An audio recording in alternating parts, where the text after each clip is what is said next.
Hey there, welcome back guys. This video is special thanks to Catherine from eLinkSmart who sent us the fingerprint cable padlock. Really great if you have a scooter or bicycle. You can probably attach it to the disc brake or the wheel to whatever it is that's transporting you. But without any further ado, let's get started. Let's check this out. Really nice packaging, I have to say. You can use your fingerprint or the app. And as you can see here, check it out. Wow, really nice. You have USB to USB-C for charging. Okay, and by default, it's going to open up just by touching it, and then you'll be prompted through the application to add your fingerprints. Okay, and I'm just going to open it up here, show you guys how it works. We're going to keep this, add this to the boxes back there, and as you can see, check it out. So I already have my thumbprint in there. See, and you'll feel it. Wait for it to, see, it'll turn green and it'll, like, the pressure will release, and then we'll lock it like that. See, nothing comes out.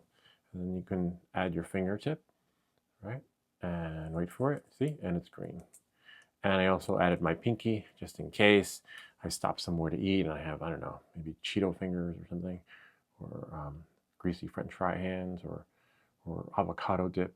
And this one should work. Wait for it, let it reset, and wait for it. Let's wake it up. And got a red light. There we go, see? And voila. Kind of neat, huh? We can wrap it around the bike, and you can also unlock it through the app. I'm just gonna push it over here to the computer so that you guys can see. By default, it'll just load. Just press confirm for your reminder. Just gonna slide this over. And right there, see, confirm. And you can wake up the lock because remember it's via Bluetooth, right? Just wake it up. You're like, hey, wake up, and then connect.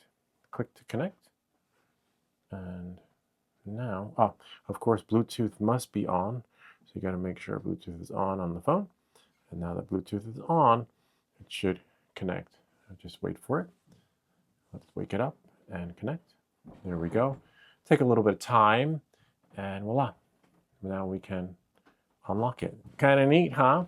Might be too cold, your hands might be frostbitten, and voila, as easy as 1, 2, 3, and then we locked it. It's locked again.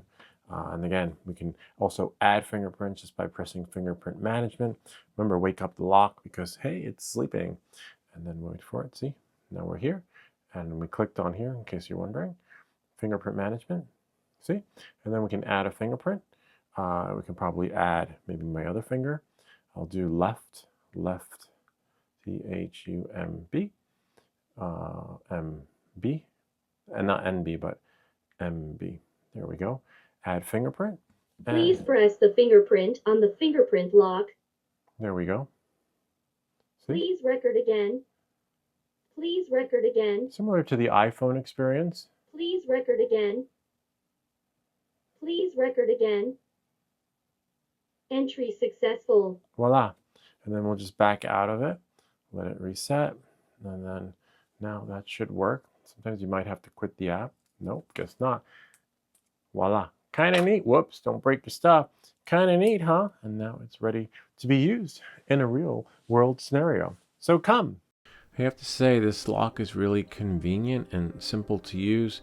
You can unlock it with one hand, and of course whichever finger you programmed in there. In my case it's the thumbprint, but I have additional backup fingers. But if it's too cold out, you could actually use the app. And I have to say the folks at esmartlock are pretty clever for designing something like this, because as you can see, I have something similar on there, that yellow lock that's on there, but it's time's up. You know, it was good for the time, it served its purpose, but it's actually broken. As you can see, it's cracked, but you know, I'm just going to continue using the one that the eSmart sent to us. But it's really nice fingerprint cable padlock.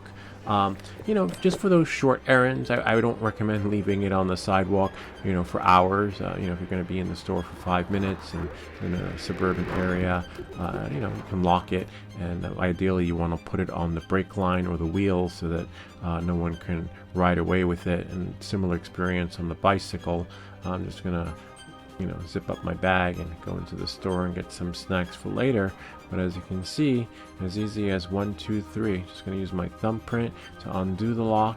You can lock it, to store it and put it in your little baggie. And definitely an upgrade to what I previously had, and will continue to use this moving forward with my scooter and bicycle.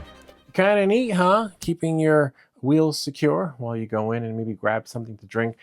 My thing is, if I can't see the bike, or if I can't go in with my bike, I might skip the spot. But this is a temporary solution, or maybe if you want to keep it at home that way, this way no one can ride off with it. But this works really well, and it fits right in the pouch, as you saw, especially for my scooter. And the other one was broken. I always lock the wheel through the brake, and so no one could just run off with it. And this is ideal because it's actually just as light and works just as good at the touch of your fingerprints. Anyway, that's pretty much it.